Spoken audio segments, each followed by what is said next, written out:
brothers and sisters, friends, followers of Salem Speaks. Welcome to our broadcast this evening. It is so good to have you join us once again. I have been hearing all of your comments from our past programs on inheritance, that you were enjoying them so much. You had so many questions and you learned so much from it. We are delighted to share with you in these life-changing and life-building programs that we are putting on here on this outreach program of the Salem Union Baptist Church. Welcome, good evening to everyone. This evening, we are beginning a new two-part series, and we will be talking about personal, financial, and retirement planning. Yes, even to you younger ones, you need to begin to start to work towards your retirement now. We talked about it last week that God says that you are supposed to leave an inheritance for your children's children. And if you're going to do that, you can't start planning or planning for your retirement when you're 40. For most of you young people, you need to begin right now. And this evening, we have the right person for the right topic to deal with us this evening. This is Mr. Pastor Dino Cartwright. Welcome to Salem Speaks, Dino. Thank you so much. It is indeed an awesome opportunity to be here, and I am happy to see what Salem is doing. Yes. Being a union person from that time, it's good to see progression, it's good to see growth, and it's good to see us being practical. And so I thank you again for this opportunity. Thank you so very much, Dino. You have come from good stock. Yes, sir. And so I expect much out of you. When you hear me speak about that, ladies and gentlemen, brothers and sisters, Dino descends from Exuma, all the way from Farmers Hill. I am from Mount Thompson, so this is an Exuma show this afternoon, and I hope it doesn't put any of you off. Okay, we have good information for you this afternoon. Dino, most people know you from you were coming up as a youth, that you always had a desire to be in ministry. You were preaching, Dino, it seems from I knew you. Yes. I want you to talk a little bit, Dino, about your life up to this point, and I have you here talking about personal, financial. Most people just think of Dino as a young preacher, a person who is out there preaching the gospel. Yes, Dino does that, but there is the other side to Dino. So tell us a little bit about that, Dino. All right, thank you so much again. So I've studied more than I've never been to seminary, well, not as yet, but I have studied finance. So my first degree is in finance from what was then the College of the Bahamas, now the University of the Bahamas. After my first degree in finance, I went ahead and I studied for my MBA in banking and finance at the University of Bangor. As a part of that, I've also worked on my Certified Financial Planner designation, so I have that as well. So along with my time in the banking sector, I have also worked as a Certified Financial Planner. During my time in banking, I've been over 15 years now. I've been in commercial banking and also with regulatory banking. So I've seen it from the back end all the way up to the top. And so I've seen the banking system, the financial system on every facet, and so that allowed me to get a comprehensive view of what finance is about, and coupling that with my knowledge of the Word, I've been able to see how both systems can work together to cause us to actually accomplish what God has called us to accomplish in the earth. I've been preaching, as you said, since 17 with New Bethany Baptist Church, my pastor, Bishop Victor Cooper. And so I've been an associate minister since 17, became an ordained minister in 2011, and still preaching now. Now I'm pastoring Bethel Church.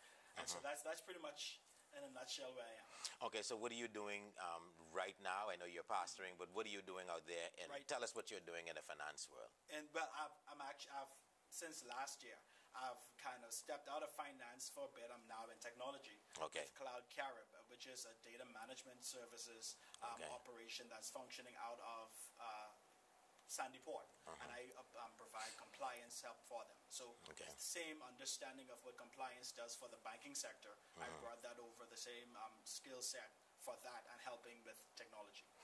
Okay, wonderful, wonderful. Now you have a little bit of understanding of who we are speaking with this evening. Now, Dina, what I've found out over the years is that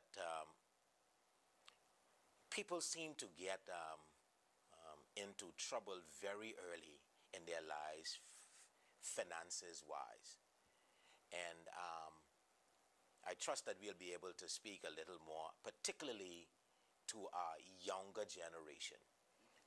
Because just as I said at the outset, it seems that people like the light comes on when they're 40 and they're almost ready. They've got just 20 years to go. And in order for them to actually be able to save enough to be able to say they're going to retire, that time has been compressed significantly. So I want you to, let's begin this evening by talking about financial literacy. Tell us what financial literacy is and why we ought to be literate in that area.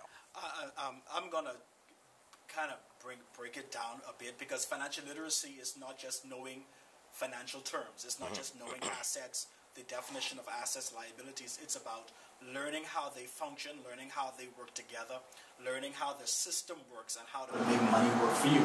Because we must understand that money is a tool, and how you use money as a tool determines how well you do in your life. And financial literacy then is essentially the understanding of what money does, and not only the understanding of it, but putting it into practical use to be able to let it work for you. What I've found during my time is that you would find persons who have multiple degrees, but they are still in trouble financially, because even though you have the smarts for it, if you don't apply it properly and apply it at the right time, it'll still work against you. And so you would often find that financial literacy really means a person who understands, a person who not only knows what the definition is, but applies wisdom in knowing how to make this work for them. And we've found, as you have said in your statement, that persons don't apply this until they're 40 because they're not taught this. We're not taught this traditionally from our dinner table. Right. When you see persons who have generational wealth, they teach this at their dinner table. They don't rely on the educational system. And that's another issue, because our educational system is teaching us how not to produce wealth, but how to work for other persons. And so without this understanding, we will continue to repeat the cycle, and persons will continually wait until they're 40 to try to now rush to prepare for retirement, when really this ought to start from when you started working. Right. Retirement really starts from your first paycheck, setting aside those funds at that right time, so that time works for you. Right. We may talk about it later, but compound interest can either work against you or for you. And your time factor is really important. Right. I want to bring something up at this particular point. Hopefully it meshes in with what you're talking about. But I believe it probably was around 20 or at least 20, 25 years ago, where, before the bank would give you something, you would have had to have X dollars to put towards it. I'm not talking about a car now. I'm just talking about regular stuff like furnitures and all these things, right?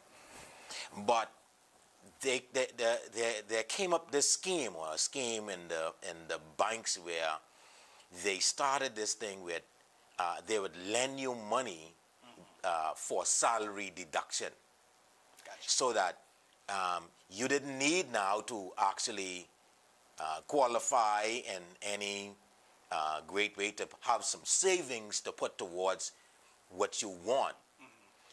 You could just go, if you see something that you liked, that you don't necessarily need, you could go to the bank and say, okay, I can get a loan based on salary deduction. And it seemed that got into the psyche of the Bahamian people, that we don't need to save anymore. They go into this with a mentality that I could get this. It's like what I call quick satisfaction. I can get what I want for now, and I'll pay the rest of my life with it.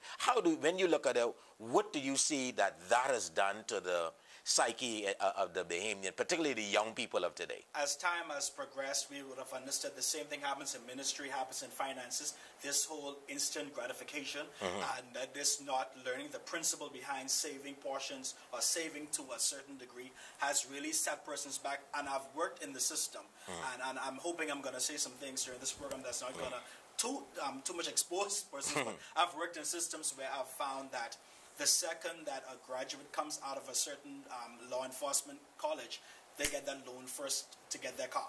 Because it's easy, just get that stamped and go ahead. Right. But we have found that that kind of mentality stops us from thinking wealth. Wealth is a long-term process. Right. And we've learned that even the Bible tells us that as long as the earth remains, that we see time and harvest, which means that there'll be a time of planting, there'll be a time of weeding, and then there'll be a time of reaping. But with this whole thing of salary deduction or even these zero-down loans, has helped to cripple society because it's not only gratified them with this instant gratification, but it's also lessened that principle of process. And we've lost that understanding of what process means. And because of that, and because we can get it quickly, we find ourselves, you find 25-year-olds who are ramped with bills or loans at $70,000. And now when it comes time to them getting real estate, they can't qualify because they've accumulated debt over things that have already lost their value. They've accumulated debt over things that have already lost. They don't even know what they borrowed for. Right. But they don't have that anymore. And what has happened then is that I don't think even the salary deduction is a problem as much as it's the mindset. The mindset that has happened. Because you find persons now, I know persons who are senior civil servants who are making a fraction of what our current professionals are making now, but they have their house paid for, they have their car paid for. So it's the mentality going with it. The salary deduction is a tool, but it's the mentality of persons going into it. I hope you might not have missed that, but I think that was I was speaking to the mentality of self-gratification. And by the way, let me put this in right now that this is an interactive program. If you do have questions, we ask you to kindly text them or send a message on Facebook. Whatever questions you have, we'll do our best as we go on to answer those questions for you in this forum. We try to do it in this forum. Pastor Dino, both you and I are now pastors, and we are feeling the effects of this in the church. Here it is. So we have, if persons now are not disciplined, if they are illiterate, which we'll get into a little more, of financial principles, then they are going to put themselves into debt. Now, I notice this is not a sexy topic for you all this evening because we really talking stuff that most of us are not doing. My last understanding of what Bahamians, the majority of Bahamians do not have $500, and I'm going to go high, $500 in savings. $500 in savings. The majority of Bahamians, if they ever got into the slightest problem, they cannot go to the bank and take care of that. Now, if that is the case, then their mindset is not going to be, Pastor, on paying their tithes because they have so many bills. And then this is where the illiteracy is going to come in, because what you're doing when you're not able or when you don't pay your tithes, then you invite a curse into your life that causes you not to be able to do or to take care of those same bills that you're taking the money for to pay off and to what we call rob God of. So we're getting it, Pastor, on this end, because when people are in debt, they are not able to do for God like they ought to so that they can be blessed. And that is true because when persons are in debt, their brain automatically shuts off. The majority of persons, their brain shuts off. And so what happens is they go into survival mode. Right. Survival mode then turns into the Maslow's hierarchy of needs, where the first thing we go ahead, we make sure we get shelter, food, clothing, and that's the bare minimum that we now take. So tithing is way down the line. Because we don't see any instant help from the tithe. Right. And so what happens is we throw that principle on the side for what's in the now. Right. And what we often find, and I tell persons also, is that even in addition to the tithe, what's going to cost to be blessed is also our ability to be generous. Right. And when we are shrouded in debt, we can't pay the tithe, and we definitely can't give to somebody else. Yeah. And with God, the tithing is only the first level. The second level, or the next thing that we have to understand, is that there's a function for seed. There's also a function for giving alms to the poor. All of this opens up the doorway for you to be blessed and for you to have an abundance in life. But if you are only giving to meet your own personal needs as a result of being in debt and not being able to pay these other persons, then we would always be repeating this cycle, and we never get out of that. Yes. That's what we want you to understand. That's why we are here to try to assist you, my brothers and sisters, in getting out of your financial problems so that you can save for your later life. Yes.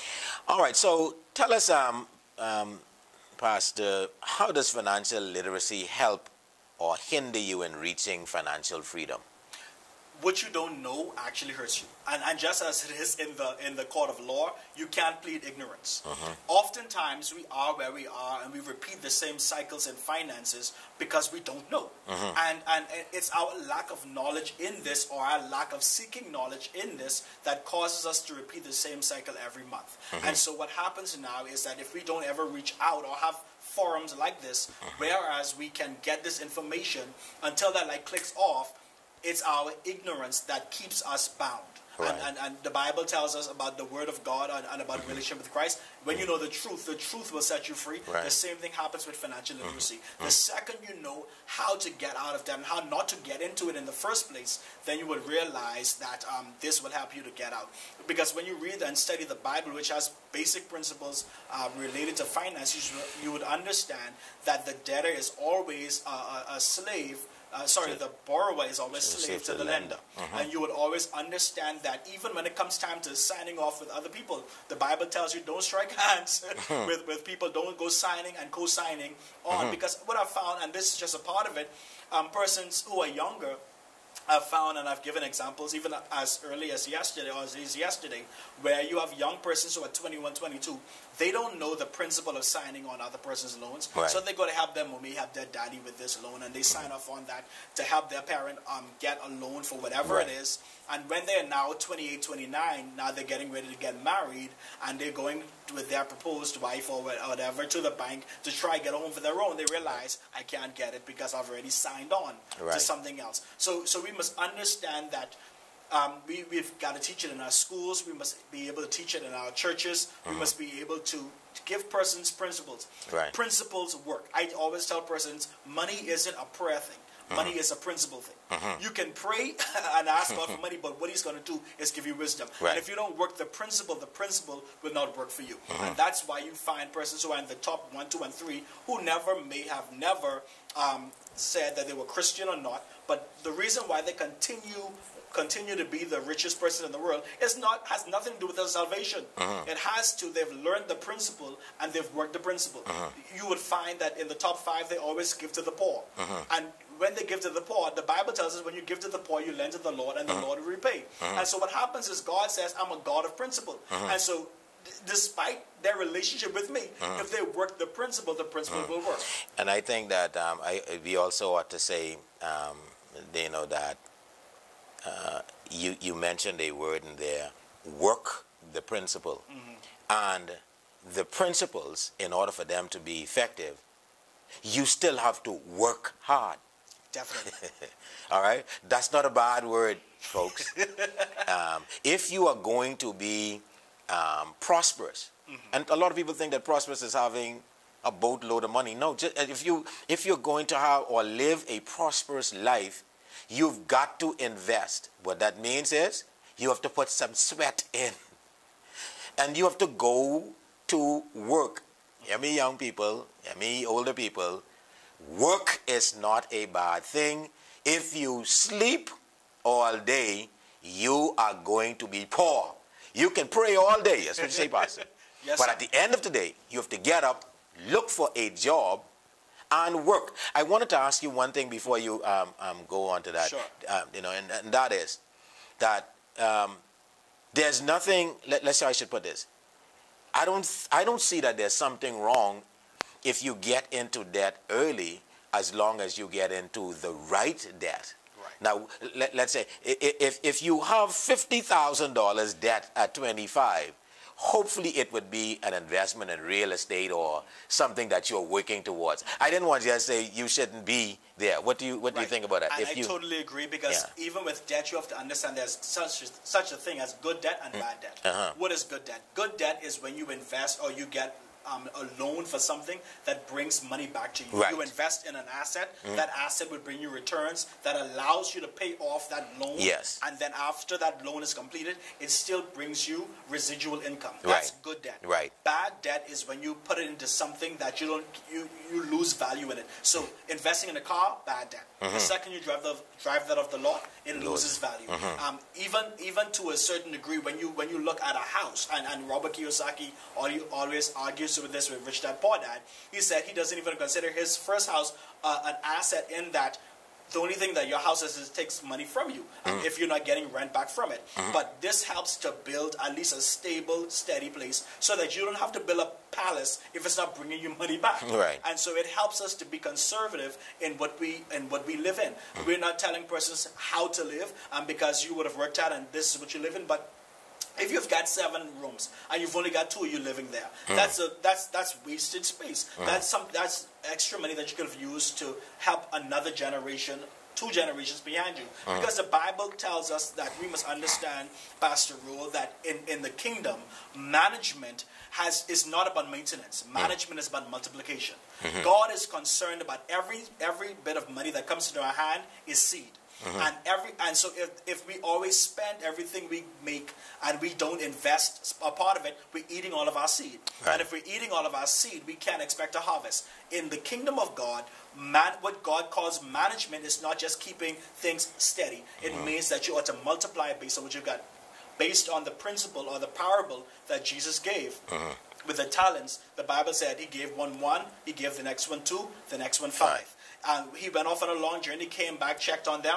The one who he gave 1 to, he hid it, gave the master back 1. But even though he gave back the master what he gave him, the master still called him wicked and slothful. Right. The one who got 2, he brought the master 4, so he got blessed. The one who got 5, he got 10. And then the master took from the one who had 1, gave it back to the one who had 10. Why? Because Jesus says, it is expected of you not to just give me back what I've given you. I'm expecting you to multiply it. And a lot of persons now are watching this program say, man, listen, I'm already in debt. I'm already here. There's no use for me to even concern about it. But everything, like the prophet told the widow woman who in 2 Kings 4, what's in your house? There's something in your house that you don't use anymore, that you can sell to bring about a return to go and make an investment. There's something, and when you get to this place in your life where you're laden in debt, there's something in your house, there's something that you can do with your hands that will cause, and this goes right back to diligent hands will rule. There's something you do with your hands that could bring back that money. I always tell persons, go in your closet, go in that section of the closet that you can't see with your naked eye. You know, those far left and far right corners. There's something in there you can sell and bring back a return on it. Yeah, talk about something interesting that you mentioned this now, Pastor, and that is the and I think like Bahamians, we do this a whole lot because we feel that our home is what we consider to be our palace. It's what we have worked for most of our lives. And generally speaking, most Bahamians now have cut down on the number of children that they have. But they're increasing the square footage of the house. So talk about it, because I think what happens is, in a number of instances, they are not thinking about when I get older and I retire, that big house now that just me and my wife are in, it still needs maintenance, not just the room where we live. Right. So how do you advise during that with respect to, okay, I am building a home, and how should you look at it for the children that I have now? I mean, let's say if you build it for the children that you have now, what happens later when this house is going to cost you a whole lot of money to maintain when you are not what you call making that income that you did while you were working? And we'll touch that when we talk about retirement as well, because you have to consider also when you retire, not only what your daily needs are, but the cost of maintenance of these houses that you would have gotten. You would find also, Pastor Roll, that the trend is now a number of young adults aren't even concerned about getting a home anymore like they used to. They would rather go into a townhouse, or they would go into a condo, and they would buy that because persons are finding out that the cost of maintenance now has skyrocketed, so they aren't able to do it. When you drive through communities today that were once the creme de la creme back in the day, you would find that these big houses now are now either abandoned or they are actually in disrepair because the cost of living and the cost of maintenance has skyrocketed and so they're not able to keep up. And so what I advise persons when they are building out is always start with the end in mind. Figure out, okay, you know that you're having X amount of children.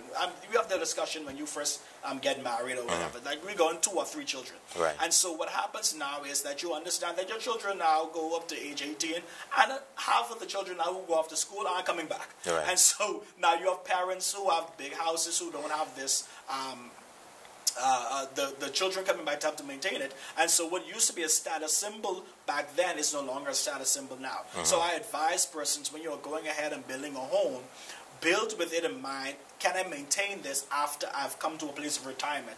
Is this something that is able to be sustained? Am I able to have other assets? Am I able to have other businesses that can help to pay for this house? Right. The key is when you buy an asset like that, you must always count the cost in not only what it's going to cost you now, but what it's going to cost you for the life of that thing. Right, right. Yeah, that's what I was really trying to get at, that while we are planning, we also have to plan for the end in mind. Yes. Let's talk about, the basic principles of financial planning. Talk about the basic principle of financial planning. Okay.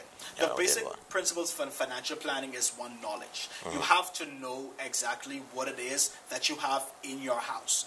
The Bible tells us that when a man is about to go and build a tower, he starts by counting the cost. A lot of us are blind concerning our financial planning because we don't ever want to face the truth.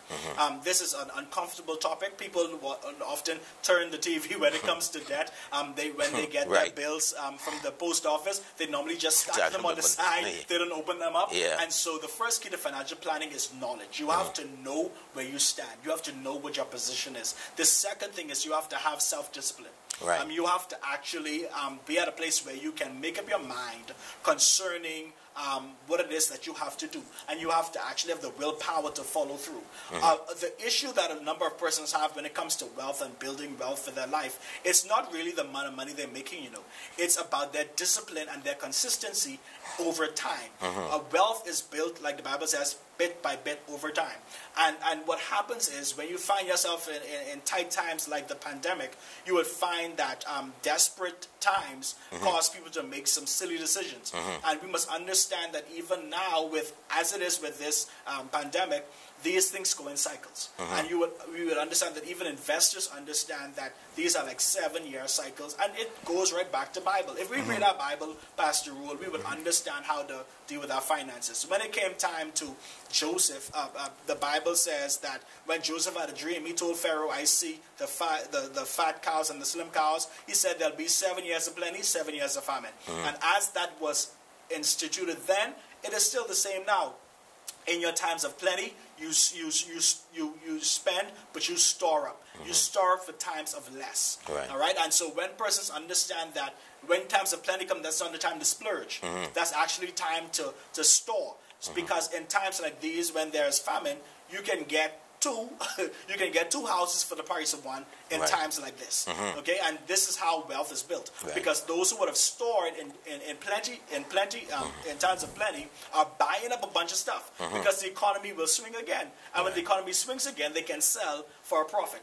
And so when you talk about financial planning, you have to have knowledge, you have to have consistency, you have to have self-discipline, you have to have actually the ability to learn to say no, to learn to put something off for later than you don't have to spend it now.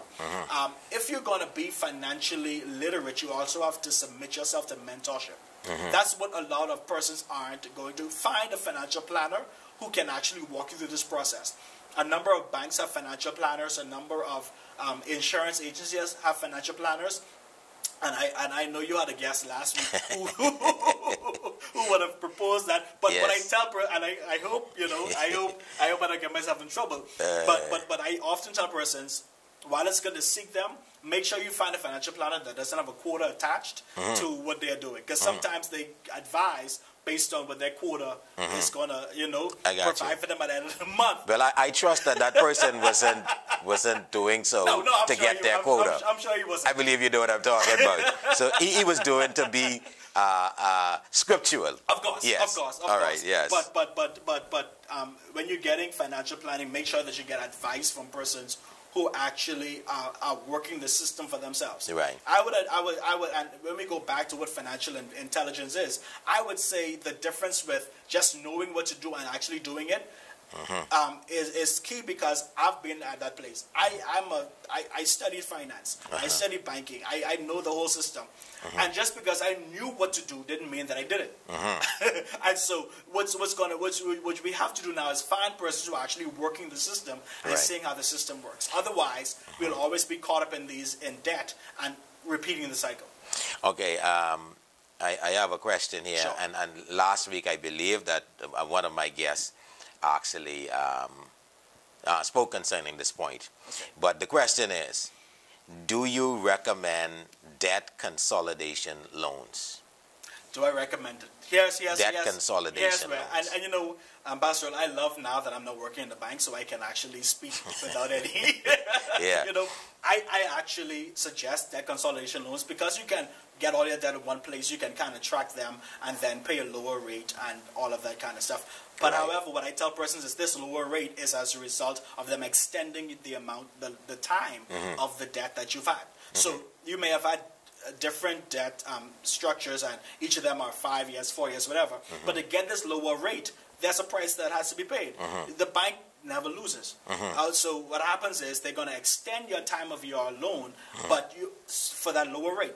And oftentimes I tell persons, don't get a debt consolidation loan if you've not yet mastered that self-discipline. Because what I've found in my time at the bank is persons who get debt consolidation loans, it's good, it lowers their rate. That extra money that they're saving every month, if they're not putting it into another savings account, what they're actually going to do is now spend this extra money that they have. Because the key is, and then in 3 years, they're going to run up debt again, because debt consolidation without that discipline is only going to repeat the cycle. Okay, so the key word there is discipline. Yes. And that's a very, very difficult thing. I have nothing against debt consolidation. It's just that I've found that a number of persons who run to get it have not yet mastered that discipline, not to get back in that state again. And so that's why these debt consolidation loans run so long with various banks, because after I've done it here, then I go to another bank, get another debt consolidation, another bank, because I've not yet learned the lesson. And so I repeat the cycle. Repeat the cycle. Okay. And the next question is, what are the pros and cons personal consumer loans with the credit bureau on the way? I know we're going to get into that, but that's the question that is asked now. What are the pros and cons of personal consumer loans with the credit bureau on the way? All right, the credit bureau is only a report card of how we repay our loans. So the credit bureau itself is a neutral agency that only reports what's actually happening. It's not an enemy. It's only reporting on what our daily decisions are concerning debt. With your personal loans, and we're going to push it again, that if you're going to get a personal loan, don't get it for something like vacation and back to school, and those kind of summer loans Yeah. and all that we normally get it for. One of the key things with the credit bureau coming on the way, one of the key pieces of advice is stop whatever borrowing you would have planned to get. Stop it. Make sure that the borrowing that you have now is in good standing, and then if you really need a loan, then you go ahead and get that loan. I have nothing wrong. I have nothing against personal loans. However, I tell persons, make sure that whatever the personal loan is for, you can see the benefit from that. Yep. At the end of the day, we are talking about saving money, planning, to indeed have a nest egg Definitely. at the end of the day. I want to throw this one at you, Pastor, because the younger people are a little different than we are. And it's amazing that, I'm talking about the younger people right now, because it was just a few years ago that I was there. But time goes by very quickly. What I see that, particularly in terms of being disciplined, one of these, the principles of financial planning, is that, and I noticed this, when my wife can go to the food store, spend about $20 on something, and she can invite the kids and everybody to come and have a meal, right? When we go out as a family, 2, 4, 6, 7 of us, when we go out as a family, when we pay that bill, that's over $200. Oh, definitely. Now, so let's talk about, because when the younger generation today, they are not preparing meals. So it's like you're purchasing 3 meals a day. So I'm just picking one of these expenses that we have. In terms of disciplining ourselves to get to where we want to be, to save something, let's just talk about something like that. And do you recommend that? Because they say, listen, man, we need to get out every night, and which I understand. You need to get out every now and again. Right. But how much is too much of that? Because that's a huge difference between $20 and $200 and some dollars to $300. What I would tell persons is discipline is something that is a byproduct of vision. The Bible tells us without a vision, the people perish. If we're talking about cutting back on meals here or everything like that, not cutting back on meals, the expenses, sorry, yeah. On expenses, but yes, yeah. On spending out. The key is that is the end product of actually a person having a vision or a clear picture of where they want to go. When you have a clear picture of where you want to go, these disciplines or these restraints are a natural thing that comes out. Right. Because the Bible tells us again, without a vision the people perish. What the actual translation of that is, where there is clear revelation of something or where there's a clear picture of where you want to go, you cast, where you don't have that, you cast off restraint. What happens is, what I would tell young persons is that we need to go back to a place of whether cooking. Not everybody learned how to cook. That's another thing, because the older generation didn't really teach us how to how to cook. And so what happens is we have to learn how to minimize. We have to learn how to make this make sense. Set a budget. Set a budget to say, okay, this is what I'm spending on food this month. If you have to put it in a separate envelope, do that. This is what I'm going to be spending on food this month, whether it's eating out or buying grocery. This is all I'm spending. And then learn. I would even advise them, go on YouTube. That's free. Learn how to cook. Learn how to be creative in what you're doing. There has to be balance, but I always tell persons that sometimes balance is a facade, and it's something that we're running after that we'll never get. I often teach persons it's about prioritizing, and it's about knowing what your goal is, what your clear vision is for where you're going, and let that guide you in what you're able to spend. And so I can't tell persons how many times to eat out, but I always tell them, listen, what is your vision? What is it that you want to accomplish? What is it that you want to do? And based on that, what's the dollar figure? Because when you set goals, and that's a part of financial planning too, setting goals. When you set goals, your goals must not just have an end date. Your goals must also have a dollar value. Right. And if your dollar value is $5,000 in 6 months, anything that kind of takes away from the $5,000 goal, you'll find a way to make it work. And once you set a budget, I've found, Pastor Rule, that when you've only got $4 left in your pocket, we learn how to make that stretch. Yeah. And so if we put that into a budget and say we've only got $10 to spend, we'll learn how to make that stretch. Actually, we're going to segue into budgeting in just a few minutes. Sure. I just wanted to mention, to say this, that some of the things, ladies and gentlemen, that we're talking about this evening are so very important to you making it. Everybody wants to, at the end of the day, like live out a good life. You know, be able to retire and not have a lot of stress with retirement and so on and so forth. But it's going to take something in order for you to do that. You're going to have to invest something. Correct. Now, love ain't all that can get you there. So what I'm saying is, number one, I heard you saying this, so I'm putting like the biblical or theological spin on this. So the first thing, young ladies, that you need to do if you want to be able to live a successful financial life is that you need to be involved with the right person, the right man. A whole lot of time, Pastor Dino been talking about vision. You should not get married or get involved with any man who does not have a vision, because if he does not have a vision, he does not know where he wants to go, and then you cannot plan how you are going to get there.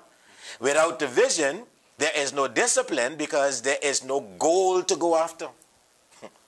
And this is how we are wasting our lives away, spending money, going out and just partying and doing, because there is not that set goal in front of us. If we are going to build a house in 15 years, then that's a goal for us to go towards, and so on and so forth. So I just want to say that these things begin at the foundation. They begin with who we become involved with. Be very, very careful who you connect with in your life, because if they do not have a vision, then you are going to go right along with them nowhere.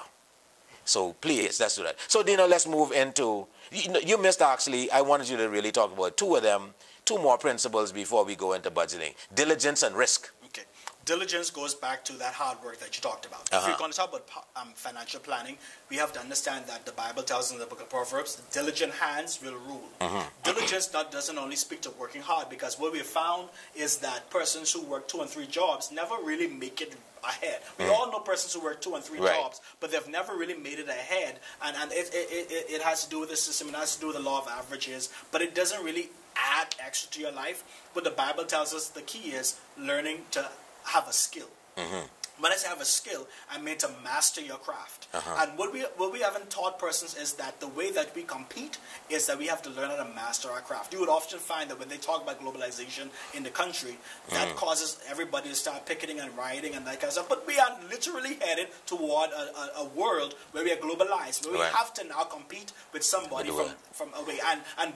Prior to this, what we used to do, we used to tell companies, you know what, if you're going to bring somebody in, you've got to pay for their permit, you've got to pay for them, and then you've got to let them train, and then we've got to pay them these exorbitant salaries and everything like that. And so that was it kind of kept us at a certain bar concerning persons who go away. But we are now living in a technological age, whereas I can hire somebody from across the world, never have to bring them in. I don't have to put their children in private school. I don't have to give them a place to stay. I can give them a fraction of what they are earning, of what a Bahamian would demand that they have to be paid, and still get the job done. Right.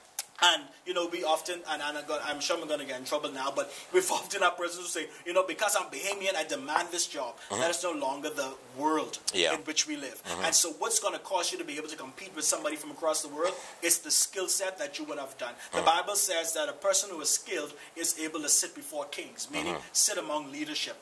A part of your financial planning, a part of you getting ready to advance in wealth is those who are the most skilled in their area, those who can distinguish themselves among their peers, they are the ones where the money is going to flow. So I would advise young persons who are listening to this, don't just go ahead and get a broad degree. Find a way to specialize. Find something to be the master on. Being a jack of all trades, that's good, but you've got to learn what is your area of skill. What is it that when I think about you, what is it that's the first thing that jumps to my mind? That's how you develop that skill. The second thing is risk. As you continue to make financial plans, you have to determine what's your risk appetite. The younger you are, the more risk you can take on. The younger you are, the more what we call extravagant investments you can make, the more chance you can take. And that's why we tell persons, when it's time to plan for your retirement, start early.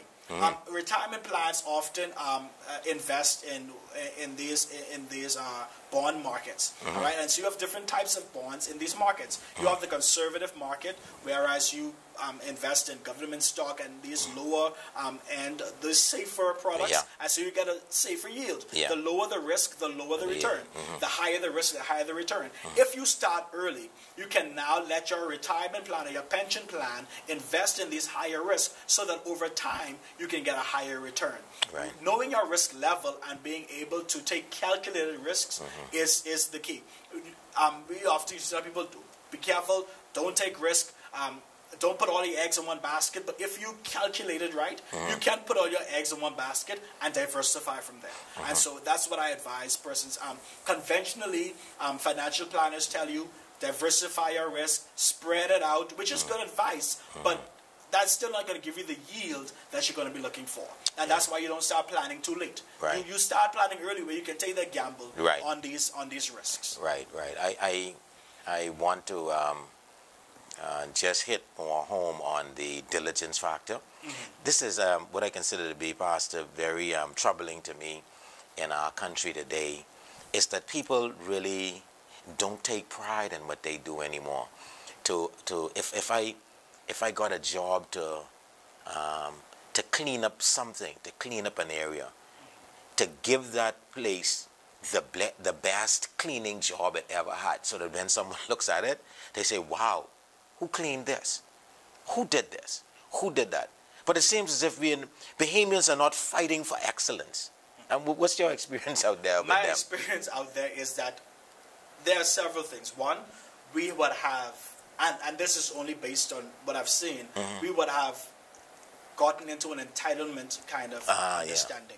Whereas we believe, because of my passport, I have a right to this. Granted now, because this is your country, because you were born here, there are some things that should be set aside for us. Understood. But if you're going to open the market and make the Bahamas financially competent, just as we have other nations in the Caribbean who are, even in our hemisphere, that are competing against us, like your Bermudas and your Cayman Islands and stuff, their population is mixed because they've opened their population to persons coming in and adding value to their population. What we have understand is that there is nothing that is guaranteed us. Whatever we will have, we have to work hard for. Now, of course, there are some things in our system that has to change, that has to open up for us to be able to make money. Some laws that have to change so that we can actually be able to profit as a nation. But outside of that, your work ethic is going to speak for you. Your work ethic is going to make you be able to compete globally. You know what I'd say? And I think that the major problem that I have, Pastor, is that I do believe that Bahamians can do these things. Definitely. You know what makes me know that? What makes me know the gifts and talents, the beauty and the perfection that Bahamians, the eye for really seeing detail that you really, someone else on the outside wouldn't see? Just go to a John Canoe shop. Definitely. So it means that we do have this gift. We do have this eye for excellence, because as a matter of fact, we're almost in May. And should COVID quiet down a little more and people get vaccinated and we could have John Canoe, they would be in the shack from June. But so they know how to work and they get something done. But you know the thing then that causes me to think now, Pastor Rule, is it then that we don't have the strong work ethic, or is it then that we don't have enough things that we have interest in? Perchance, if we find a way to open the economy, to focus on things outside of just one sector, and open the economy and allow the creativity of the people get into things that they are actually interested in, then the sky is the limit. And that is what we can get our leaders in every sector of society today to find out what can we do in our country to open up opportunities and give access to our young people to find things that they are interested in. The conventional, traditional way of learning is no longer workable in this current society. We are now in the information age.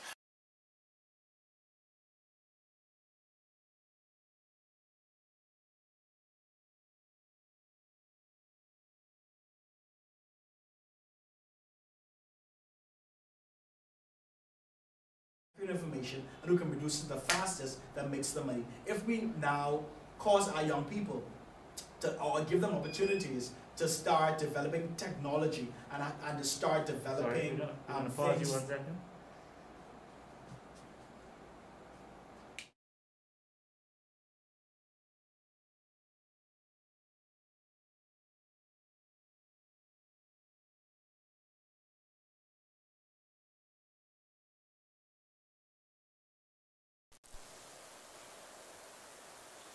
All right, ladies and gentlemen, sorry for that little technical difficulty, but we're back.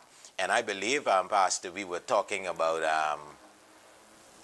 the creativity of the Bahamian mind. Yes. And I think you were speaking to that we need to probably engage our people into various kinds of technologies so that they can explore this vast gift and talent that they have. I have no doubt in my mind that we have the best and the brightest here in the country, because we have Bahamians all around the world who are making things happen in every sector.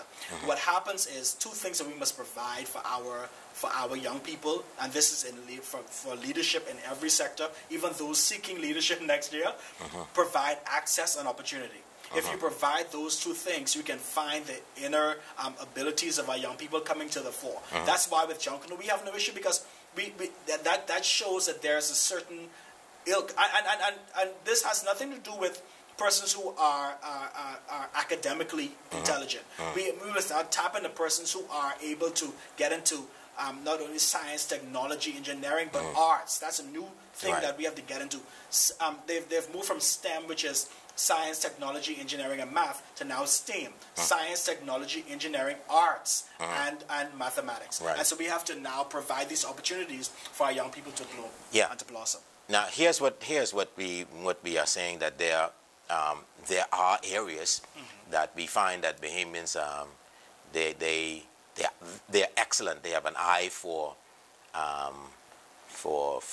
what I would say basic. And particularly with Junkanoo, perfection. When they go on bay, they want everything to be at a particular level. Now, what we need from them, Pastor, is to have that same drive and that same desire in other areas, because at the end of the day, you still will need to be the best in various disciplines. And that is going to take hard work, which means that we need to take better care of our time and our focus. What are you investing your time in?